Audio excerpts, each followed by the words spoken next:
आदरणीय धर्म प्रेमी सज्जनों, सादर नमस्ते। मैं जेठालाल विश्वकर्मा आप सभी का हार्दिक अभिनंदन करता हूँ। महाभारत उद्योग पर्व अध्याय 4 महाभारत की कथा सुनाते हुए महर्षि वैशंपायन जी कहते हैं, हे राजन जनमेजय जी, पांडवों के दूतों द्वारा उनका संदेश सुनकर राजा शल्य अपने महारथी पुत्रों सहित विशाल सेना लेकर पांडवों के पास चले।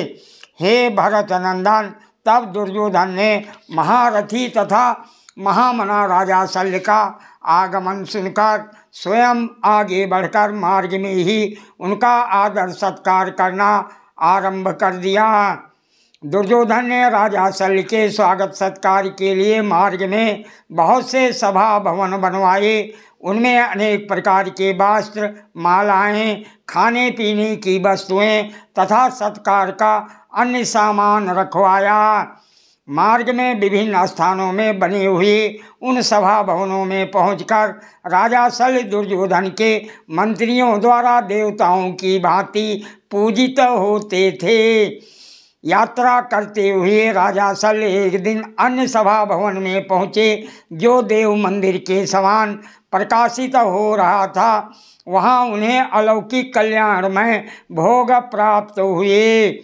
उस समय उस क्षत्रिय शिरोमणि भूपाल ने अपने आप को सबसे अधिक सौभाग्यशाली समझा। उन्हें देवराज इंद्र भी अपने से तुच्छ प्रतीत होने लगे। उस समय अति प्रसन्न होकर उन्होंने सेवकों से पूछा, युधिष्ठिर के किन सेवकों ने ये सभा भवन बनवाए हैं? उन सब को बुलवाओ, मैं उन्हें पुरस्कार देने योग्य समझता हूँ। हर्ष में भरे हुए राजा शल्य जब अपने परत किए गए उपकार के बदले प्राण तक देने के लिए तैयार हो गए, तब गुप्त रूप से वहीं छिपा हुआ दुर्योधन मामा शल्य के सामने गया। उसे देखकर ये जानकर कि उसने ही ये सारी व्यवस्था किया है, मद्राज ने प्रसन्नतापूर्वक दुर्योधन को हृदय से लगा लिया और कहा, तुम अपनी अभीष्ट वस्तु मुझसे मांग लो। दुर्योधन बोला, हे कल्याण स्वरूप महानुभाव, आपकी बात सत्य हो, आप मुझे निश्चय ही वर प्रदान कीजिए। मैं चाहता हूँ कि आप मेरी संपूर्ण सेना के अधिनायक हो जाएं। महर्षि वैशंपायन जी कहते हैं, हे राजन जनमेजय जी, उस समय राजा शल्य ने दुर्योधन से कहा, तुम्हारी ये प्रार्थना तो स्वीकार हो गई, अब और कौन सा कार्य करूं? ये सुनकर गांधारी पुत्र दुर्योधन ने बार बार यही कहा कि मेरा तो सब कार्य आपने संपन्न कर दिया। राजा शल्य बोले, हे नरश्रेष्ठ दुर्योधन, अब तुम अपने नगर को लौट जाओ, मैं शत्रु दमन युधिष्ठिर से मिलने जाऊंगा। हे राजन, हे नरेश्वर, मैं युधिष्ठिर से मिलकर शीघ्र ही लौट आऊंगा।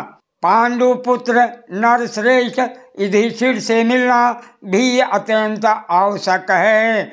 दुर्योधन ने कहा, हे राजन, हे पृथ्वीपते, पांडु नंदन युधिष्ठिर से मिलकर आप शीघ्र लौट आइए। हे राजेंद्र, हम आपके ही अधीन हैं, आपने हमें जो वरदान दिया है उसे याद रखिएगा। महर्षि वैशंपायन जी कहते हैं, इस प्रकार राजा शल्य से आज्ञा लेकर दुर्योधन अपने नगर को लौट गया और राजा शल्य कुंती पुत्रों से दुर्योधन की वो करतूत सुनाने के लिए युधिष्ठिर के पास गए। विराट नगर के उपलब्ध नामक प्रदेश में जाकर वह पांडवों की छावनी में पहुँचे तथा वहीं उन सब पांडवों से मिले। आसन पर विराजमान होने के पश्चात राजा शल्य युधिष्ठिर से बोले, हे नृपश्रेष्ठ कुरुनंदन, तुम कुशल पूर्वक तो हो या नहीं? सादर प्रणाम। जय श्री कृष्ण।